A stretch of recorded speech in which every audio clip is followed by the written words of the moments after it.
thought I was including something. Okay, so today we're learning about async and await, which is a new JavaScript feature that came out in ES 2017, so it was released into the spec last year. It's still not fully implemented in all browsers. It's currently only supported by about 85% of browsers, but there's easy, small-sized polyfills. It's ready for you to use now, and it's really nice, so we're going to talk about that. How many of you have heard about async await before? That is like all of you. Awesome. Okay, how many of you have used it in another language? Okay. Yeah, C#. Another one? Python, anybody? Are there any others besides C# and Python that anybody knows of that implements async await? No? Those are the only two I knew of. So it's really exciting because, well, we'll get into the reasons why. But basically the reason we're talking about async and await, but by the way, since we kind of have the Toolkit theme going on, I decided to put up these decorations to try and make it like a Disneyland ride a little. I didn't even recognize it. I didn't even notice. Oh, really? Oh, wow. The release ID thing doesn't work with me. It doesn't. Dang it. Yeah, I wanted to make it a little more immersive, but oh well, I guess it didn't work. So the reason we're talking about async await is because asynchronous JavaScript, well, it's opinion-based, but how many of you think promises and all that are a little bit difficult, more difficult than they need to be, would you think? Maybe that's the way to phrase that. So yeah, so there's a lot of people that would say that, and I kind of think that maybe they are a little more difficult than I wish they were. Although we can deal with them, but anyways, async and await is kind of the answer to that. It's the more simple answer. I see a Fletcher Chambers maybe agreeing over there. Sorry to call you out. So so that's why we're talking about async await. Let's just get started. Let's build from the ground up, and then we'll kind of get into a little more advanced stuff. And I'd love to hear any questions that you guys have if I am not explaining things clearly, or you have want to dive a little deeper. That'd be just great. So at a fundamental level, using async await looks like this, using the keyword await. So anytime we initiate an asynchronous action inside of the code, for example, using the browser's fetch API, this is an endpoint URL. The user's browser, when we execute that line of code, it will it'll create a web request, make it to another server.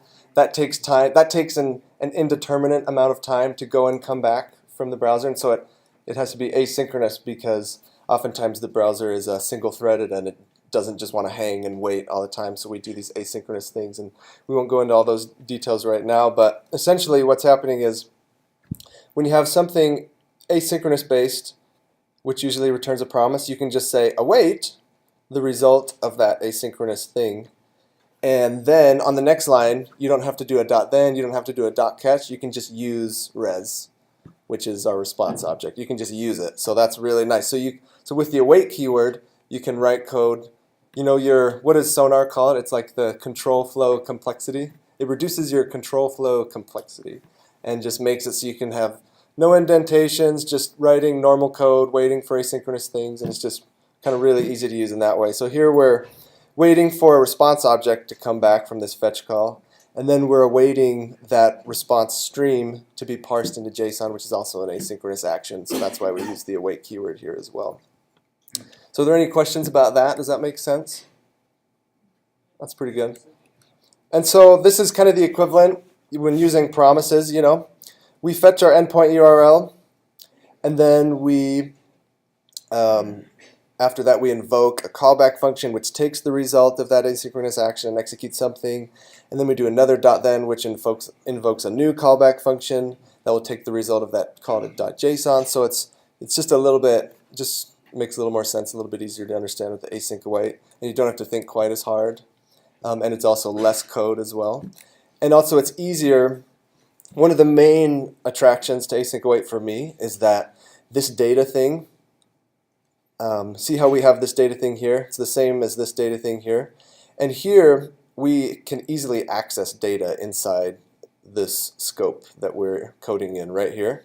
Whereas in here, data is only, right off the bat, it's only available inside the scope of this callback function. So it's harder to just use it wherever you want to use it, like you would normally want to use it.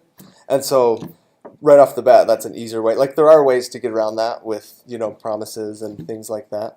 But right off the bat, it's just kind of easier that way with async await. So, and then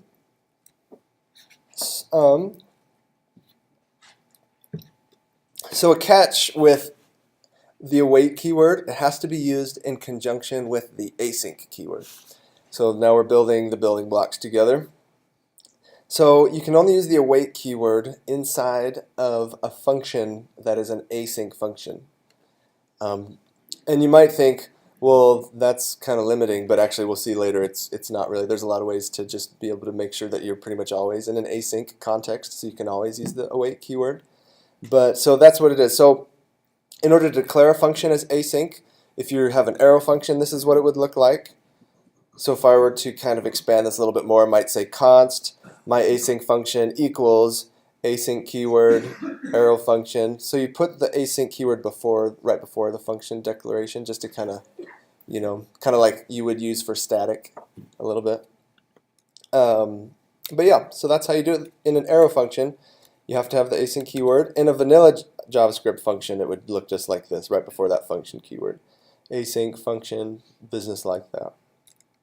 And in a React context, if you were doing a little method using this kind of notation, you know, on your class, like you have your React component and you have your own little method you have on there, it would be async my method parentheses open brackets. So it would be this kind of a declaration.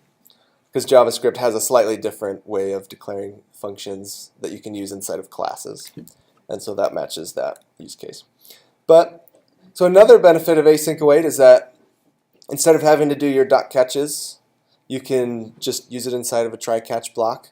And even though, you know, you're using asynchronous kind of code, those errors will still be caught in your catch block. So you can write it again just like it's normal code and do that.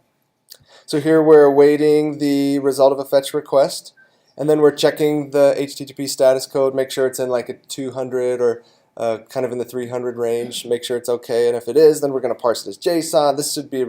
This is probably a very familiar workflow for you guys, so that's good on you. You're all experienced programmers, so I'm glad. So hopefully you can just be comfortable looking at this and be like, I've done this many times, and that makes me happy. So yeah, so what I'm doing is, if it's outside of my acceptable range, I'm going to throw an error with the status text of that response object. And so essentially what I've got here, I will log out fetch failed if the request fails, or if it's in like the 500 range or the 400 range, and anything outside of that 200 or 300 range. So does that make sense? Are there any questions about that, about using try catch with async await? It's kind of nice. You can just write it just like normal code. That's the takeaway. I have a single question. Oh yeah, what's that? If we do an async function like that, and then we just throw a new error inside of there, it would send back a promise with resolved or rejected, right? A rejected promise. That's, so like if we just did async and then inside the first line to say throw a new error, I'm just curious. It wraps it all into a future for us, correct? You're right. So anytime you have that async, and we'll get into that, anytime you have that async keyword in front of a function, and anything you return inside of an async function is wrapped inside of a promise. Yeah. So if you're throwing error, it's going to do the promise rejected. It'll be rejected. It'll be a rejected promise. Exactly. Yep, that's really good. And if it's a non-error, it'll be a resolved promise. So I promise. So if we're going to call, so that brings us here. If we're going to call an async function, because, you know, inside of an async function you can use the await keyword and all that, but what if you're outside of an async function? Well, because what Jared just fortuitously mentioned, love that, your async functions will always return a promise. So you either have to consume that async function inside of another async function, or you have to treat it, you have to do your normal dot thens and dot catches on top of an async function. So hopefully that makes sense. That trips up some people. That tripped me up when I first figured it out. I'm like, well, how come I can use the await keyword here, but I can't use it here? Why? I didn't understand. But that's just so you know. You can only use the await keyword inside of an async function. And actually, Node has it on their roadmap to globally support async await, so you don't have to be inside of an async function. You can just use it inside of a Node script, and it's just there. So that's really nice. That's on the roadmap. But so does that make sense to anybody? Does anybody have any excellent questions about that? Okay, thoughts? Okay. Oh, yeah, Michael. Question. So, like, if I do like 3 lines of await, like I'm pinging 3 different web services, like, does it wait for the first one to return and say, okay, we're good, now let's go on to the next one, or does it automatically just ping all 3 of them and then wait on the bottom one, kind of like a future object? Right. So that's a great question. So it doesn't. So if you have, data 1 equals await, fetch 1, data 2 equals await, fetch 2, and you have an await keyword on each of those, it will definitely await for that promise to resolve or reject before it moves on to that next line and kicks off another request. So it'll only await that promise.all. Yeah. So you put the 3 you want to do blast out through promise.all, and then you'll send them all out at once. Yeah. And only have one await. It's true. No, he's exactly right. So there's a few ways to do it, to do like concurrency and parallel requests and stuff using async await, which is actually really nice because it simplifies a lot of some things that get really complicated, really cool, but really complicated with promises. You can do really easily, like looping with async await and stuff, and we'll get into that. It's really nice. So there's support for all of those different use cases, really. So just to illustrate, here's a function, a non-async function. See, there's no async keyword right here. And we try to use await to call this my async function. This is an async function, so it's returning a promise, and we're trying to await the result of that just to make things easy on us. But we're going to get a syntax error when we try to run the code because it's not being executed inside of an async function. So now let's go into the less basic usage. I wouldn't call it advanced usage, but I wouldn't want to be that pretentious, but I think it's less basic, so let's get into that. So in a front-end application, let's use React as an example. You can use async await. So here we have our component didMount function. Some of you might be familiar with this. This is a lifecycle method that if we provide it, it will get executed after our React component is mounted to the DOM. So we can take that to initialize things, to interact with the DOM directly if we need to do anything, stuff like that. And all we're doing is basically turning our component didMount function into an async function by having the entire body of the function be an IFI, an immediate function expression. So you can see inside of this set of parentheses right here, I am inline on the fly declaring an async anonymous function with this body, and then I am immediately invoking it. So I'm essentially just turning the body of my component didMount into an async function, and then I can await all this business, then I can call set state, and I don't have to do any .thens or .catches. I'm not saying like make sure that you always do it this way if you're gonna use async await inside of a method. This is just one practice you can use. If you still like doing .thens and .catches and acronym promises, you can totally do that too. This is just another little way of doing things if you want to look at it. So I would just make sure that it doesn't actually change the component didMount, because what will happen is you'll execute the asynchronous call. It'll go to the first await and then lose from the event loop, and then finish the component didMount, and then go to the second await. So like it's not technically, everything inside the async function is asynchronous, but the component didMount will actually give it back to React in between one of those 2 calls. The first. I see. So you're saying like if you were gonna, you're right. So if we had any lines of code after the execution of that async function, yes, like if we you had couldn't. a log after that invocation of the async function, you would actually see before those promises resolve. Yes. That's exactly right. So here we're okay because we're just making a call to set state. Right. And that's happening inside of the async context. So it'll await for all that and then execute. Yeah, your code is good. I don't want people to mistake that the component didMount will wait for the async to be done. I'm glad you brought that up. We'll revisit that a little bit later when we talk about looping and some gotchas. But I'm glad you brought that up because that'll help me. That makes me realize I need to illustrate in a different way than I was going to. So I appreciate that. So here we're just basically, as soon as my component mounts, I'm going to fetch some data items from endpoint.url which is not a real endpoint, I don't think. And then we're just rendering those into a regular HTML unordered list. So very easy. And that's an immediate function expression is what that was called. And so another method of using async anywhere, support for using it anywhere, that's what this was, kind of showing you how ways that you can use it inside of React components and different things, is that you can, like if you have a node script that you want to execute inside a node, you can just declare a single kind of async function that's wrapping your entire script, call it main or whatnot, and then you can just at the end of the script invoke that, and so all of a sudden your entire script is in an async context and you can use it whenever you want, so that's kind of nice.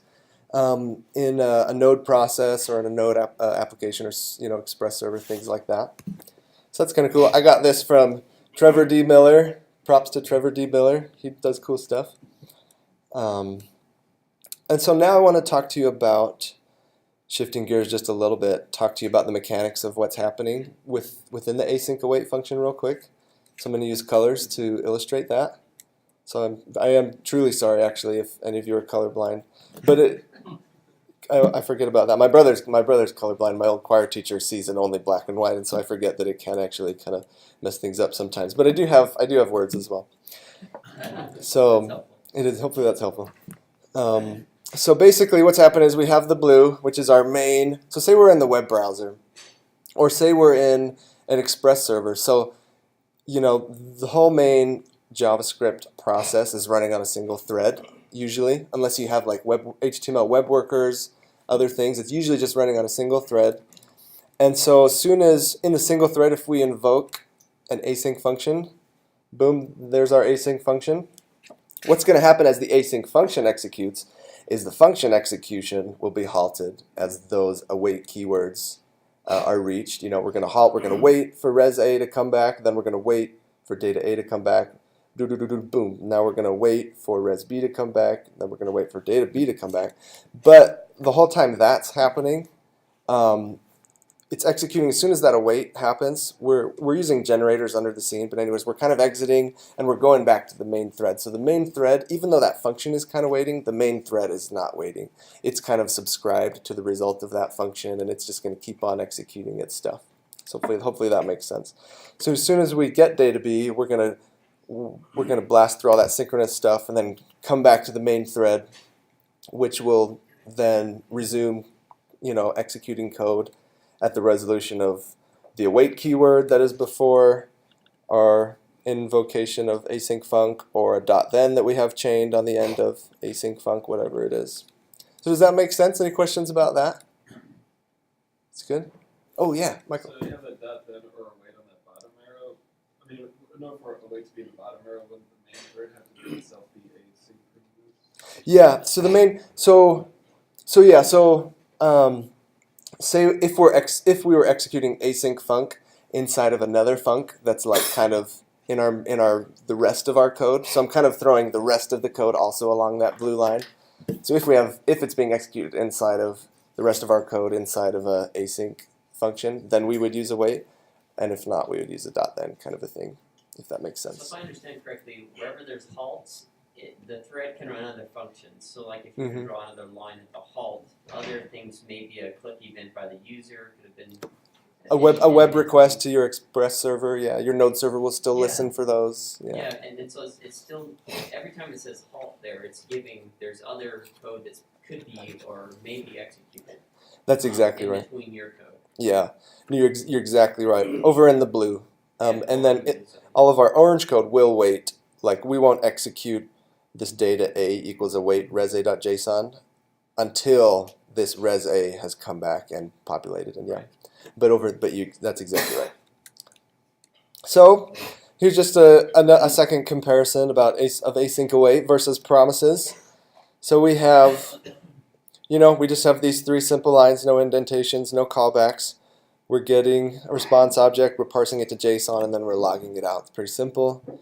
And then with promises, we're fetching, and then we are doing the same thing. We're taking that response and turning it into JSON, and then we're taking that JSON and logging it out. But we have to live inside of callbacks, and it can't access either of this response or this JSON variables inside of the scope that this fetch call is being executed in. So it makes it a little bit trickier and a little bit longer.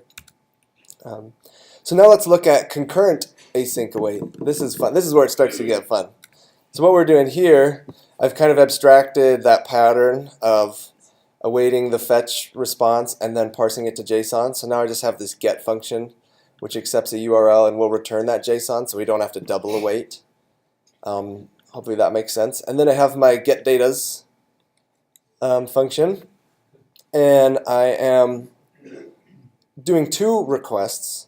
So notice how up here we are also doing 2 requests, and we're halting at each one before executing the next line of code. So just like Michael and Jared have been talking about, that's because we're using the await keyword there. Whereas down here there is no await keyword in front of get. So what do you guys think will happen then? Don't look at this comment.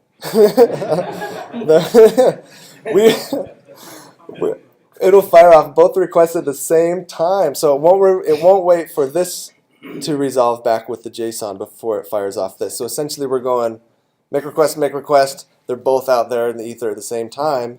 And then here in line, we are just awaiting the result of both of those. And as soon as they're both there, we're populating them inside of an object and returning it.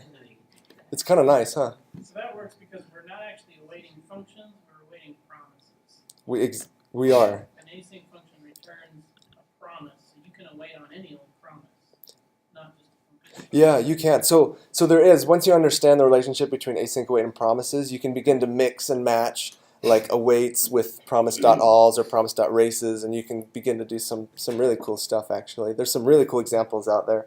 I found one online, I'm not going to share it in here, but there's a guy, he uses async await and promise.race in order to do a parallel stream of scheduled asynchronous actions with like a max limit. He'll only create like 10 promises at a time, and then he'll use promise.wait to wait for one to resolve before he kicks off another one, and he can keep like this constant flow of asynchronous actions being executed. It's sweet. And he does it in like 25 lines of code or something. It's really cool. And there's at the end of this slideshow, there's a sources tab if you're interested in seeing that. It's one of those Medium articles. But yeah, so does this make sense? So actually, at this point in time, during these 2 lines of code, data A and data B, just like Ben was talking about, these are promises. And then here when we say await data A, that's saying wait for that promise to resolve and give me what's inside so that I actually do have that data A. So hopefully that doesn't confuse anybody, but we're saying don't wait for them to resolve, just kick them off, get them going, and then here we're going to actually await it because we want what's inside of those. And then so it's cool. So who knows how long will this code take to run? It's Brandon, right? Yeah. Exactly what Brandon said. It'll take whichever one takes longer to execute, this request or this request. Whereas up here, it will take however long this takes plus however long this takes, and not the max of either one. So that's a nice way to do, that's a hard-coded way to do concurrency. And we'll look at looping, concurrency and looping. So you can do it with like arrays of an arbitrary length or whatever you want. So we're gonna look at that now. So just like Jared was talking about, this is a way that doesn't work with looping, and this has bit me actually once before when I was trying to do a node script that read a bunch of things from the database and joined them inside of here, and then tried to make a bunch of writes to the database to kind of do a batch update on a database. I was trying to use the async await. So you can't do basically, the short end of the story is you have to use regular for loops when you want to do async await. Jared? You can actually loop in a really cool way with reduce. If you use reduce and return the promise, then you can await the result of the reduce, which will be a promise. And you can do all this crazy stuff inside. And you can like chain on dot thens on top of each other to keep things in sequence and stuff. You can chain them dynamically. So you can say, give me and it would be one right after the other, right? So you can still you use reduce with futures a lot. At least I do. So I do fetches.reduce if I want them to go off in order.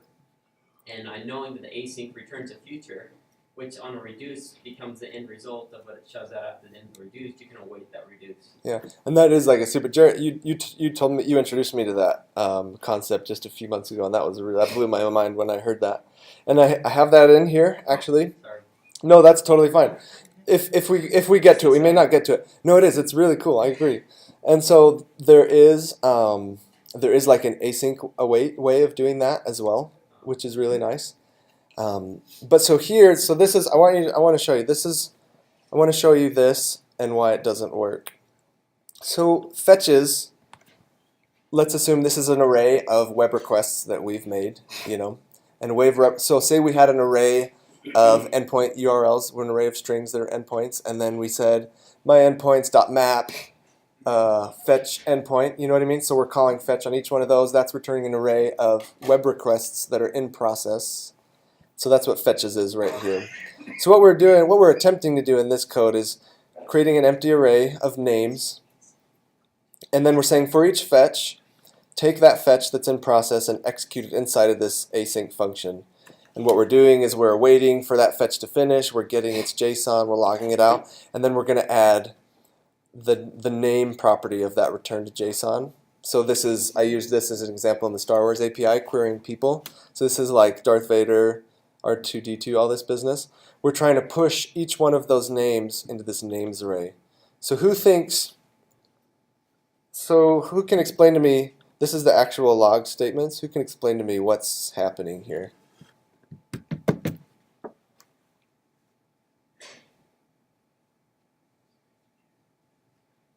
It's like that previous slide that you showed us where the blue, that main thread is still going while this asynchronous function is off to the side. So it's spinning off that for each to the side, but still continuing on with your console logs.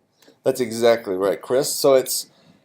So fetches.forEach is finishing, it's executing this function for every fetch inside of fetches, and then it's moving on. But it didn't wait, even though each of those functions will wait inside of itself. It'll wait for all the stuff to resolve. The main loop, the outer scope that we're in right here, will not wait. It's just said, okay, we executed all those functions, and now let's move on, because it doesn't really realize that those are asynchronous, if that makes sense. So the issue is with changing scope in here, and the short end of the story is you don't want to do this this kind of callback-based way of asynchronous looping. What you want to keep it in the same scope. So would that code actually put out names twice So names, so it'll log each name here on the console? Yeah. on the console, and then so what it's doing, it's execute all these functions, but don't wait for them to resolve because I don't know about that, and then log finished, even though we're not finished yet, and then log names, even though no names have been pushed into it yet. So show the output. So this is what it's happening. We're saying Console.log data.name, would that log a name? And then bottom console log names, would that log all the names also? The empty array is the bottom console log. yeah, see this right here? Okay. So basically, Thank you, Bruce. the bottom are getting hit. Well, it's still in the middle of the first pass Mhm. of the async function, and nothing's been pushed. Right. That's exactly right. That's why we're saying names, empty names, or we're saying finished before we even get any of that data back.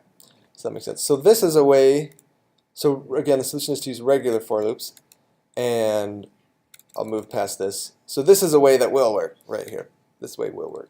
What this is just a series loop where you're on synchronous action, waiting for it to resolve, and only then you're going to kick off your next one, wait for it to resolve, and only then kick off. So you're only doing a single one at a time. So that looks like this. I'm calling that a series loop here.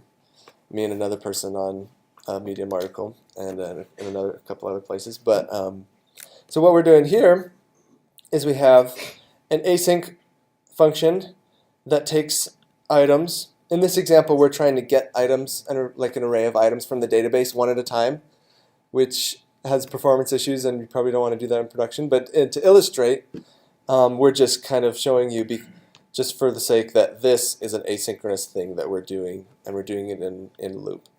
So we're taking an array of items. We're saying for each one of them, this for of, if you don't know that, that's a JavaScript for loops type where you can just it allows you to iterate over anything that is an iterable.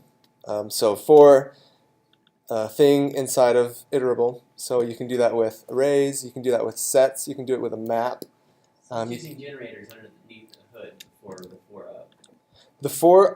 So the for of this, so for of is not specific to async await. It's pre-async await.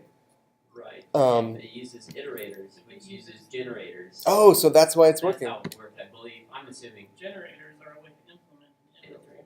Correct. Okay, so that's Intervals is already there. yeah, so as far as the details, we may need a donuts presentation from you guys on that, but but yeah, so this is a way that will work. I've tested this using for of, and it works. Maybe it doesn't work in for let I equals 0, I is less than something dot length I plus plus in a traditional for loop. Maybe it doesn't work in I that. don't think it would because that's not an iterable, which would use generators. Anyways, I'm making Yeah. a lot of assumptions here. Yeah. So I don't know. But I've tested this method. This works. You can do for of, and if you're interested, you can go test the traditional for loop, post it on our Teams channel with your results, and then we would love to hear what results you got. But this is really cool because this is no more lines of code than like a normal for loop would be, and we're able to deal with async stuff. So we're just saying for each item, wait for our database to return that item back, and then log out the result. So we're doing it one at a time. We're waiting. So are there any questions about that, the series loop, Fletcher? But in this outer scope, do you get those results? Is it going to wait on this, or? So it will. So down here, well, actually, hold on. Let's check that real quick. Let me not put words in my.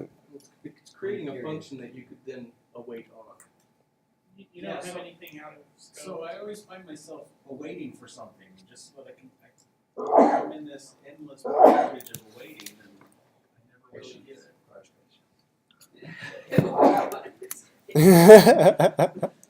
A different type of overview.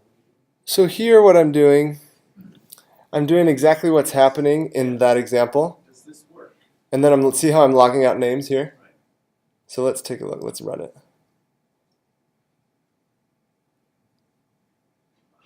So it works. It's got to be something with the generators.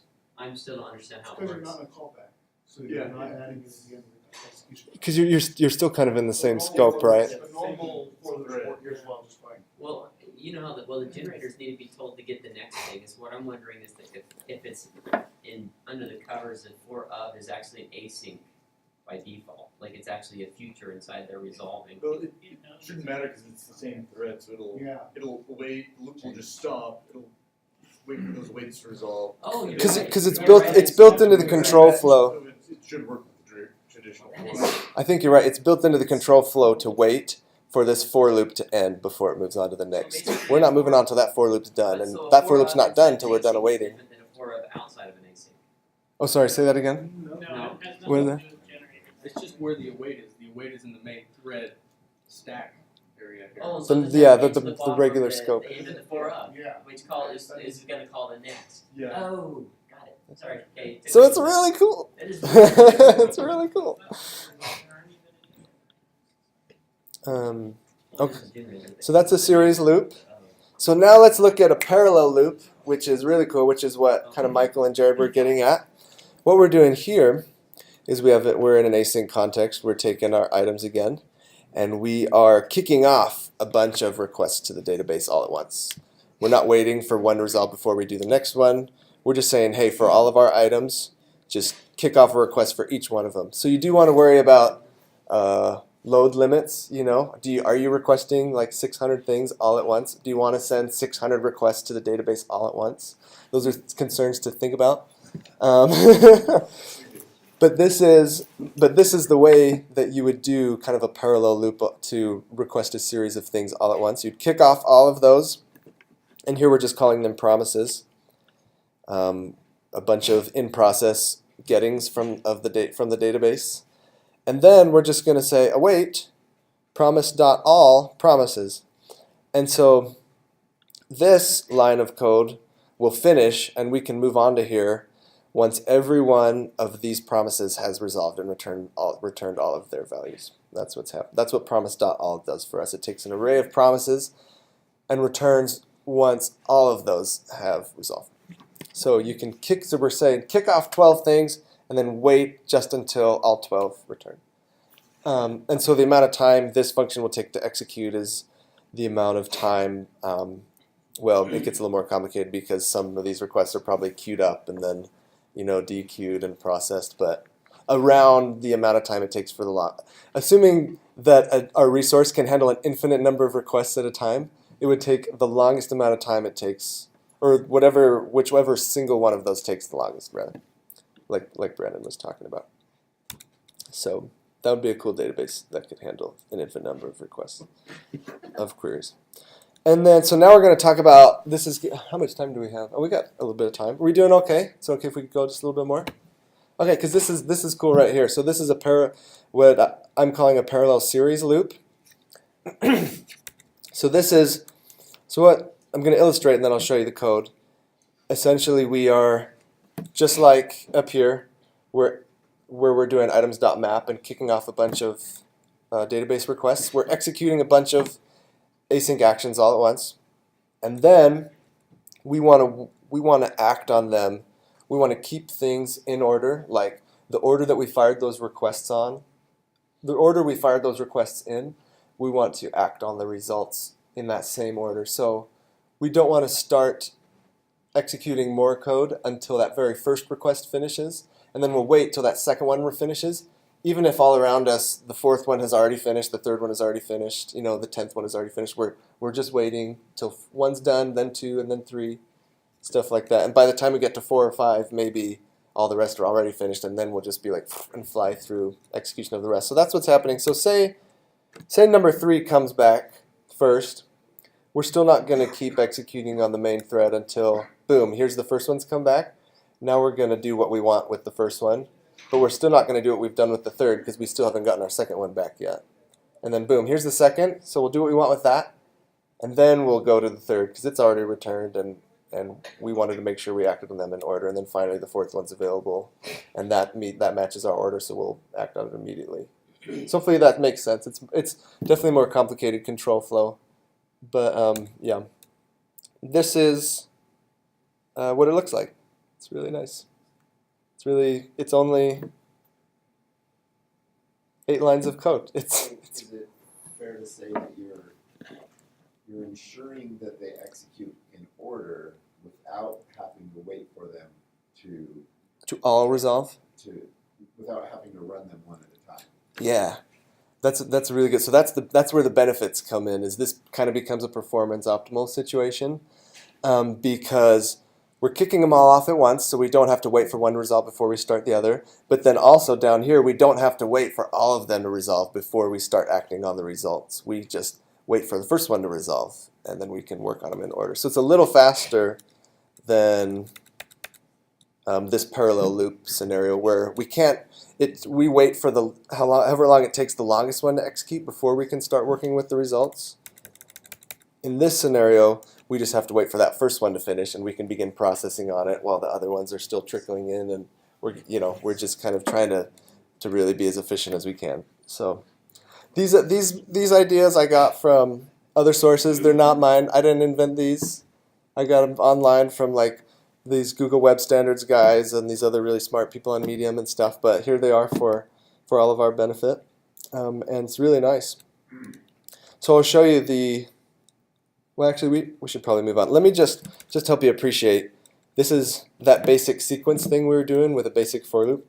This is kind of what it would, well, actually, this right here with a reduce. This is what it would have to look like if we were doing it with promises and reduce. We would be chaining .thens on each other to act on promises, which is really cool, and it works really well, but it's just a little bit harder to understand and requires some more code and stuff like that. Whereas the other one is much easier. It's much more readable, so that's really nice. And it requires less lines of code. And then that shotgun sequence, that parallel series, that would look like this as well, which is also kind of a little bit complicated. See how it requires lots and lots of comments alongside it. Really ugly. Yeah, it needs lots of comments. Whereas, yeah, the other ones, this doesn't really need a lot of comments. It's really nice. Yeah. Fine. So now this is actually a really important topic right here, because right off the bat, so if you just were to have, take a JavaScript file and create it, and then create an HTML file and reference that JavaScript file, and then try and serve that, on a static site, it wouldn't work. Async await wouldn't work. Chrome. What's that? It works in Chrome. It would work in Chrome. Let's take a look. You're right. It's nice. The only thing is, It works in the browser. it's like IE11 and Nice to work with. one other thing. Wait, how do we do that? I did it the other day. I can guarantee you it works. Oh, okay, thanks. Oh yeah, there it is. And Firefox. So it works in Chrome. So it works in 85.5% of all people's browsers. We don't have two versions of Safari yet, or do we? Where's Safari? I don't know. Sometimes I don't know how can I use works. Does anybody know what that means when this is empty? Oh, that's good. Click on show all at the top. It probably. Oh, yeah, let's it do show probably all. wasn't part of the spec before that version. Safari, where's Safari? Right. 10.1 on. So we do have two. We do have two-ish versions, yeah. Safari would make everything too. Chrome is, of course, the early adopter, and Opera as well. Edge we have since 15. Oh, So not for it's me. slightly Because delayed. it gets automatically, but it's not just mine. Yeah, So yeah. another issue you'll run into is, even though it is supported in 85.5% of everybody's browsers, it won't necessarily, like if you try and use it and just build it in your project, sometimes your project will break when you build it, even though the browsers are supporting it, because it'll say, regenerator runtime is not defined. I don't have the runtime tools to work with your fancy schmancy code. That's a, yeah. I talked to the browser. That to the Yeah, yeah. And that comes from Babel. And when you'll get that if you have like stage 2 in there as your preset, or if you have a preset sometimes of the environment preset. The Babel ENV, Depending yeah. upon which environment you're telling it to support. It's true. It will still do it. I found even with a single Chrome version, like the latest Chrome version, it still Barks replaced it, which was annoying. with the regenerator, and it said it has to have the regenerator Yeah, runtime it or is whatever. Regenerator still, which is Yeah. pretty easy to. I mean, it's simple to get around. It's true. But it's kind of stupid. So doing that. So what Brandon's saying is correct. So Async await is still new. It was released into the spec just last year. You need to use, for that other 15% of browsers, you need a polyfill, which means you need to give that functionality to the browser if they don't have it, so that they can have it when in order for your code to execute in the browser. That's what a polyfill does. Gives the browser features it doesn't already have, so that your code can run. If you want to execute it in a node inside of the node runtime, then you need to just have node 8+, and that's all. That's easy, node 8+. But in the web browser, it gets just a little more tricky. So let me start here, and then I'll go back. So the version 3 React Starter that the Stack team has, it supports async await right out of the box, because it uses the Babel/next preset, and that's configured away from you, and it's just there, and you can just use it today in the next starter, just so you know. And this is how you use our version 3 starter. You install our LDS.js utility, and then you just use the React command, which will install it'll bootstrap a React project onto your machine at the most current version of our React starter, and then you give it the name, and then you got it. So if you don't have the React version 3 starter, you may need one of these things, or one or both of these things, specifically one of the specifically helping. one of these things, and probably this as well. And there's a couple ways to get around it, but what I have, these build requirements I have here, these are hashed out specifically for our version 2 React starter. I know some of us have projects in the version 2 starter. I have one in production that's on the version 2 starter, And so all I had to do to get that to work is just use this, because this is the Babel plugin specific to the async feature. That's not working. This thing, including that Babel dash, that's the plugin specific to the async function business. It is included in the Babel preset env plugin, so you can just use that. And then you will probably also need, if you tried to run it with just the Babel preset env, you'll probably get a regenerated runtime not defined. So then you need to do this polyfill the Babel plugin transform runtime. You want to include that. And there's an article up on Integration Point that walks through those steps. Oh, That was a really long passage. yeah.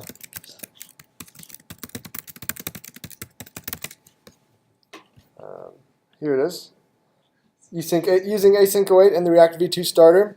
So walks you through the steps. All you have to do is install that transform runtime business, add it to your Babel RC file as one of the plugins, and then you will probably need to exclude node modules from your Webpack build as well, so it doesn't bark at you when you try and do that. So that's essentially all you need to do. So that is. We can end, or we can talk about asyncify and callback based libraries. Have they given you guys too much information for one morning? Great. You stop? Okay. Well, if you want to go, these slides will be up, and you can go look at some of those promise examples. And then you can also look at something I got from Trevor Miller as well. How to, there's a lot of NPM modules you'll import that use the older style callback base API. You have to consume them that way, where you invoke their thing and then you give them a function to use the result of executing their thing, and then basically you can promisify their thing. You can add a promise wrapper around it, and then you can use it in an async context. You can use it like await this stuff, and so it's actually really nice. So this is just a quick little way to do that. It's actually just that code right there is all you need. But okay, before we end, are there any other last questions or anything that anybody had? Or any comments? Any words of wisdom? Okay, thanks guys.